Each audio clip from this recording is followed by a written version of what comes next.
Pemirsa, terima kasih Anda masih di News Pagi. Pemirsa, kami akan mengajak Anda untuk ke informasi berikutnya di mana Presiden Prabowo Subianto mengancam akan mencopot pejabat yang tidak mau menyederhanakan, maksud kami, regulasi. Hal itu disampaikan Presiden Prabowo Subianto di sela-sela peresmian pembukaan dan pameran tahunan ke-49 Indonesia Petroleum Association di Tangerang, Banten. Presiden Prabowo menyampaikan perlunya penyederhanaan regulasi. Dirinya juga mengancam akan mencopot pejabat yang tidak mau menyederhanakan regulasi. Menurutnya, banyaknya regulasi yang ada ini menjadi salah satu faktor penghambat investasi masuk ke Indonesia. Ini ada kecenderungan, ya, tidak hanya di Indonesia, tapi Indonesia ahlinya. Indonesia ahli membuat regulasi yang demikian sulit untuk kita sendiri. Ini harus kita kurangi. Pejabat yang tidak mau mensederhanakan regulasi akan saya ganti, akan saya copot.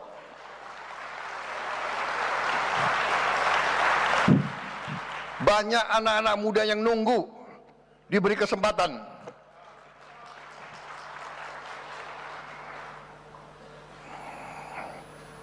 Saya minta dirubah budaya. Kalau bisa dibikin susah, kenapa dibikin gampang? Robah cara berpikir seperti itu. Cara berpikir seperti itu tidak boleh lagi kita biarkan di republik kita yang kita cintai ini, saudara-saudara. Pemirsa, ex-karyawan PT Sri Rejeki Isman atau Sritex mengaku terkejut ketika mendengar penangkapan Direktur Utama PT Sritex Setiawan Lukminto.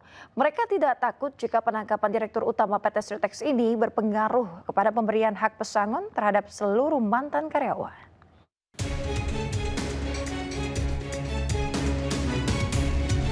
Mantan karyawan PT Sri Rejeki Isman atau Sritex, Karwi Mardianto, mengaku terkejut Direktur Utama PT Sritex Setiawan Lukminto ditangkap oleh Kejaksaan Agung.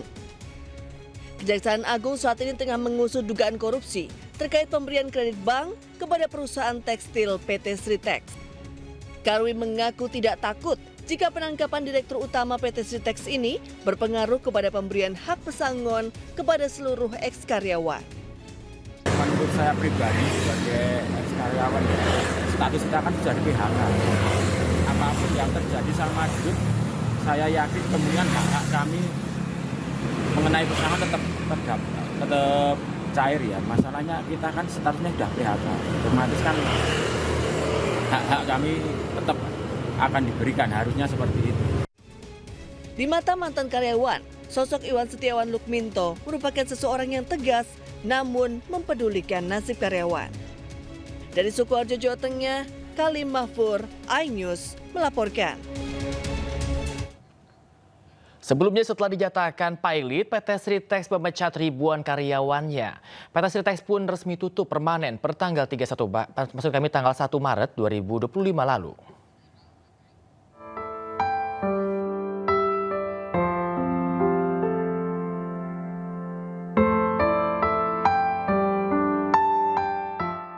Tangis pilu mewarnai perpisahan bos PT Sri Rejeki Isman Tbk atau Sritex dengan ribuan karyawannya.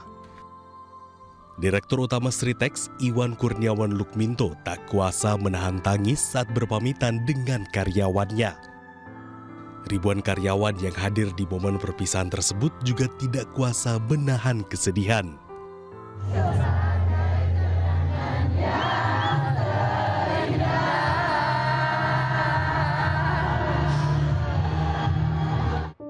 Sebelumnya viral di media sosial momen haru ribuan karyawan PT Sritex menyanyikan kenangan terindah sebagai penanda perpisahan ribuan karyawan Sritex yang mengalami pemutusan hubungan kerja. Ribuan karyawan Sritex berkumpul mengucapkan pamit dan meminta maaf satu sama lainnya.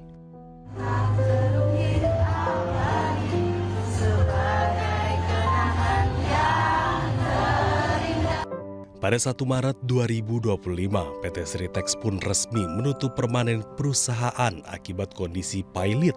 Kondisi tersebut juga membuat Sritex melakukan PHK massal yakni 10.669 karyawannya. Tim Liputan iNews melaporkan.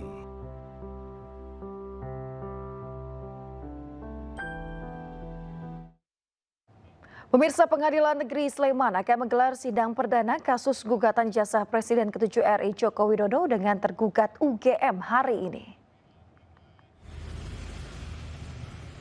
Pemirsa, agenda sidang perdana akan menghadirkan penggugat yakni advokat asal Makassar Komarudin dan pihak tergugat dari Universitas Gadjah Mada UGM.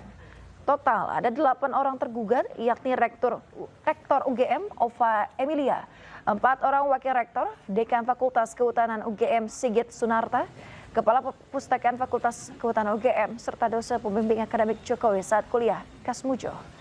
PN Sleman sudah menunjuk majelis hakim yang akan memimpin sidang, yakni Cahyono sebagai hakim utama dibantu hakim anggota Danang Kusumo dan juga Edi Antono. Jika penggugat dan tergugat hadir semua, majelis hakim akan membuka forum mediasi. Seperti diketahui pemirsa, seorang advokat bernama Komarudin menggugat Universitas Gadjah Mada sebesar 69 triliun rupiah gara-gara polemik ijazah sarjana Presiden ke-7 Joko Widodo.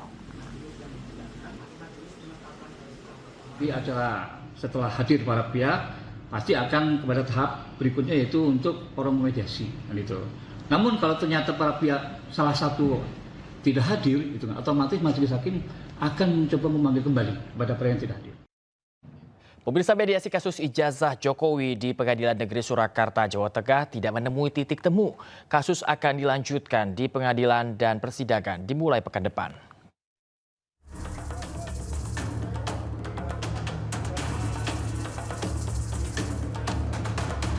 Mediasi kasus dugaan ijazah palsu Presiden ke-7 RI Joko Widodo di Pengadilan Negeri Surakarta tidak menemui titik temu.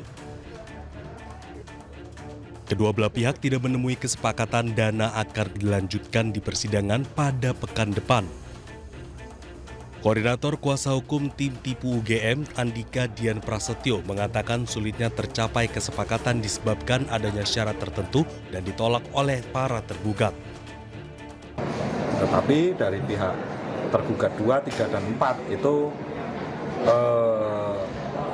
saya boleh katakan tidak mau untuk membuka data itu di proses mediasi. Maka dari itu ya sudah, berarti bisa dikatakan hari ini kita belum, antara pihak penggugat dan tergugat itu belum bisa menemukan kesepakatan perdamaian. Sebelumnya Presiden ke-7 RI menegaskan dia tidak membuka ijazah aslinya ke publik.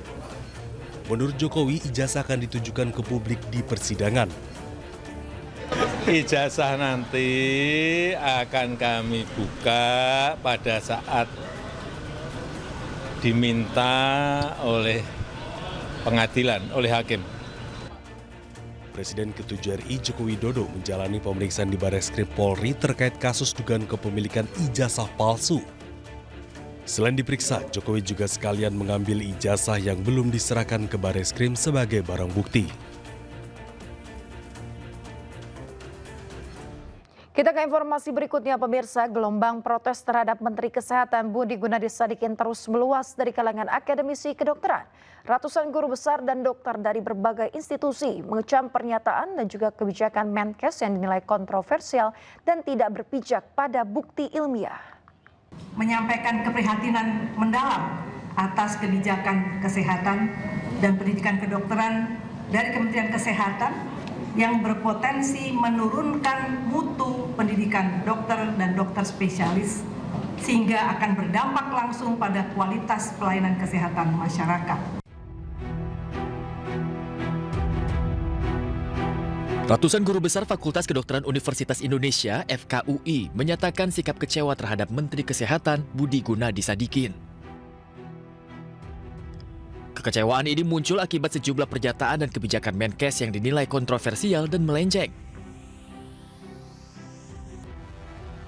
Sama seperti FKUI, ratusan guru besar dan akademisi Fakultas Kedokteran Universitas Pajajaran atau FK-Unpad juga menyatakan protes keras dan keprihatinan mendalam terhadap Menkes Budi Gunadi Sadikin dan sejumlah kebijakan Kementerian Kesehatan.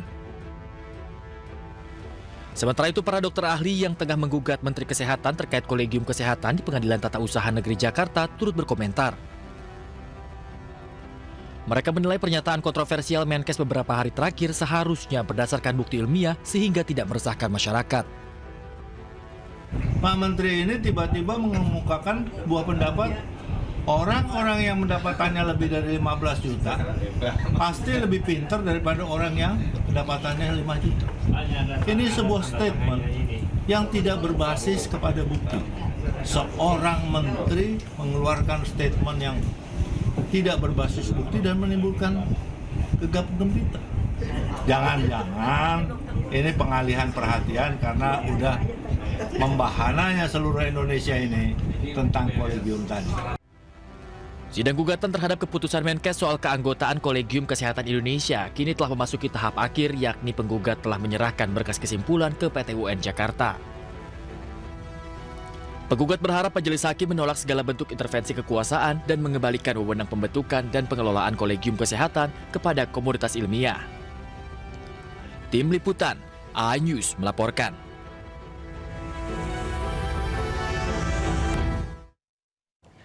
Menteri Kesehatan Budi Gunadi Sadikin menyatakan membuka diri untuk berdialog dengan seluruh dokter senior termasuk ratusan guru besar dari Fakultas Kedokteran Universitas Indonesia.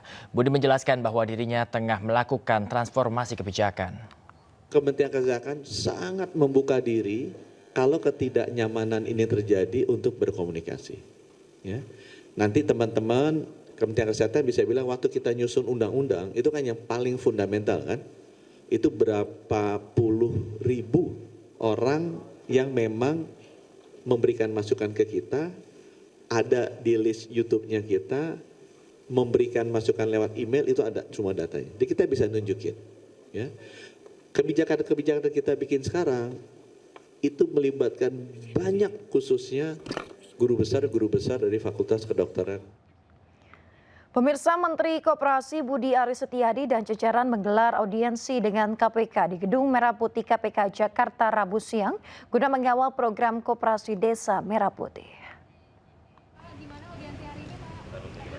Budi Aris menjelaskan audiensi dengan KPK penting dilakukan lantaran jumlah Koperasi Desa Merah Putih yang mencapai 80.000. Ditambah lagi alokasi dana yang dikucurkan untuk Koperasi Desa Merah Putih mencapai ratusan triliun rupiah. Hasil audiensi disepakati bahwa nantinya Kemenkop bersama KPK akan menekan nota kesepahaman atau MOU. Selain itu, pemirsa, Budi Aris juga akan melibatkan KPK ke dalam tim program Koperasi Desa Merah Putih karena program Koperasi Desa ini memiliki tujuan mulia sehingga harus dikawal dengan baik. Hari ini kami dari Kementerian Koperasi, Pak Wamen, Pak Ses, dan Diputik Kementerian Koperasi melakukan audiensi dengan KPK sehubungan dengan program 80.000 Kopdes Kel Merah Putih. Karena program itu begitu strategis, begitu besar, termasuk melibatkan anggaran yang sangat besar, maka kami meminta bantuan KPK untuk memberikan edukasi, pendidikan anti korupsi juga untuk para pengelola Kopdes, juga pengawasan dan mitigasi risiko. Kita berharap dengan kerjasama dengan banyak pihak, termasuk aparat penegak hukum KPK, program Kopdes Kelurahan Merah Putih ini bisa kredibel. Karena program Kopdes Merah Putih ini memang bertujuan untuk meningkatkan kemajuan bagi desa, kesejahteraan masyarakat, dan juga memutus mata rantai kemiskinan dan juga menghilangkan rentenir tengkulak di desa-desa dan membangun serta membentuk sistem ekonomi yang lebih berkeadilan dan berkelanjutan. Begitu. Untuk tanggapan dari KPK terkait program tersebut gimana, kita Pak? akan menindaklanjuti dengan MOU. Bahkan kami juga sudah minta nanti ada pegawai KPK ada dalam tim ini supaya bisa memberikan input, saran, dan juga mitigasi jika ada potensi-potensi pelanggaran hukum yang terjadi dari program ini. Karena program ini tujuannya mulia. Kopdes Merah Putih ini program dengan tujuan yang sangat mulia dari Bapak Presiden yang harus kita kawal dengan baik. Karena manfaatnya akan dirasakan oleh warga masyarakat, khususnya warga desa, dan juga bagaimana usaha dari pemerintah, khususnya pemerintahan Pak Prabowo Subianto dan Kabinet Merah Putih ini untuk sama-sama mewujudkan keadilan sosial bagi seluruh masyarakat Indonesia. Setelah namanya muncul dalam dakwaan jaksa di sidang kasus judi online Kemenkomdigi, Menteri Koperasi Budi Aris Setiadi tetap bungkam soal benar atau tidak dirinya terlibat. Budi ini justru mengatakan bahwa Tuhan tidak tidur. Perencanaan itu dikawal dengan baik, sehingga eksekusinya bisa kita kontrol dengan sebaik-baiknya. Gitu ya? Nanti aja, enggak. Nanti ketenggelam. Gusti Allah, boten sare, Tuhan tidak pernah tidur. Menteri Koperasi Budi Aris Setiadi tetap bungkam soal nama dirinya yang disebut di dalam sidang judi online Kementerian Komunikasi dan Digital. Budi Ari enggan merespon pertanyaan awak media saat ditemui di gedung KPK Rabu pagi. Budi Ari hanya menyebut Tuhan tidak tidur dalam bahasa Jawa, yakni Gusti Allah boten sare. Gusti Allah, boten sare, Tuhan tidak pernah tidur. Selesai. Selain itu, Budi Ari juga enggan menanggapi pertanyaan soal kesiapan dirinya jika nanti kembali dipanggil ke pengadilan. Budi Ari hanya melontarkan pernyataan bahwa perjalanan kasus mafia judi online tersebut terus menyeret namanya dengan istilah lagu lama, kaset rusak.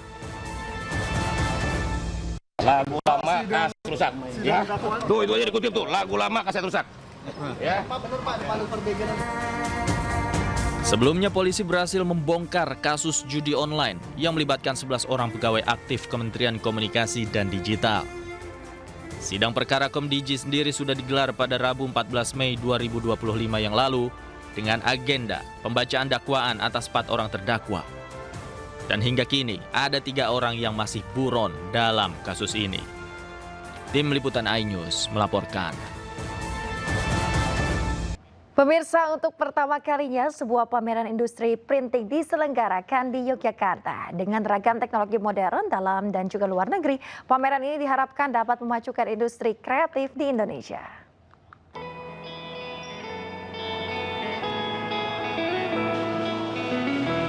Untuk pertama kalinya, Krista Exhibition menyelenggarakan Jogja Printing Expo atau JPE di Jogja Expo Center, Daerah Istimewa Yogyakarta. Diikuti 27 perusahaan baik dalam maupun luar negeri, acara ini memamerkan beragam alat percetakan termasuk digital print di atas tekstil, kertas, plastik, maupun cetak packaging. Beragam produk dari hasil cetakan seperti baju batik, tas, serta casing handphone juga ikut dipamerkan. Jogja Printing Expo 2025 merupakan pameran perdana yang diselenggarakan oleh Krista Exhibitions di kota Yogyakarta. Pameran ini merupakan rangkaian dari pameran teknologi cetak-mencetak dari peralatan dari dalam dan luar negeri. Ini penting karena memberikan satu wawasan baru, memberikan satu ide-ide untuk meningkatkan kualitas dari produksi di industri kreatif, terutama untuk cetak digital di atas tekstil. Jogja Printing Expo akan digelar selama 4 hari, yaitu mulai tanggal 21 hingga 24 Mei 2025. Diharapkan event ini dapat memberikan wawasan baru serta meningkatkan kualitas produksi industri kreatif dalam dunia percetakan. Dari Daerah Istimewa Yogyakarta, Gunanto Farhan, iNews melaporkan. Pemirsa, sebuah hotel di Bilangan Sentul, Jawa Barat terus memberikan inovasi dalam perayaan ulang tahunnya.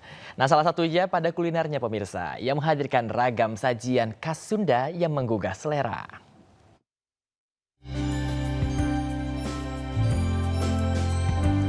Berkomitmen untuk memberikan pengalaman tidak terlupakan kepada pelanggannya, Lorin Hotel Sentul memberikan ragam inovasi dalam perayaan ulang tahunnya yang ke-14 tahun, sekaligus perayaan ulang tahun pendirinya yang ke-80 tahun, yaitu Haji Tinton Suprapto.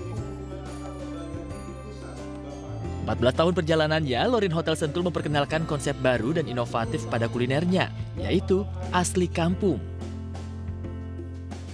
Dengan konsep tersebut, Lorin Hotel Sentul berharap dapat menjadi destinasi wisatawan untuk menikmati ragam kuliner khas Sunda. Sedikitnya 40 hidangan sudah akan hadir dalam rangkaian menu Lorin Hotel. Kami sendiri sekarang ini lagi mencoba meningkatkan budaya lokalnya, terutama makanan-makanan lokalnya. Ini kan karena orang ke Bogor atau ke Sentul itu kan pasti akan mencari lokal food ya. Jadi kita sekarang ini bersama dengan tim saya Pak Aldo dan juga dengan tim EBI saya, kita lagi mengembangkan makanan yang masuk ke lokal ini, yang masuk ke hotel itu makan makanan lokal. Jadi kita mengurangi western food, tapi memperbanyak makanan-makanan lokal di sini yang terutama makan-makanan Sunda. Selain memperkenalkan konsep baru di bidang kuliner, perayaan ulang tahun ini menjadi komitmen Lorin Hotel untuk selalu memberikan pelayanan yang terbaik kepada para tamu hotelnya. Dari Kabupaten Bogor, Jawa Barat, Jessica Winoto, JB Jasin, A News melaporkan.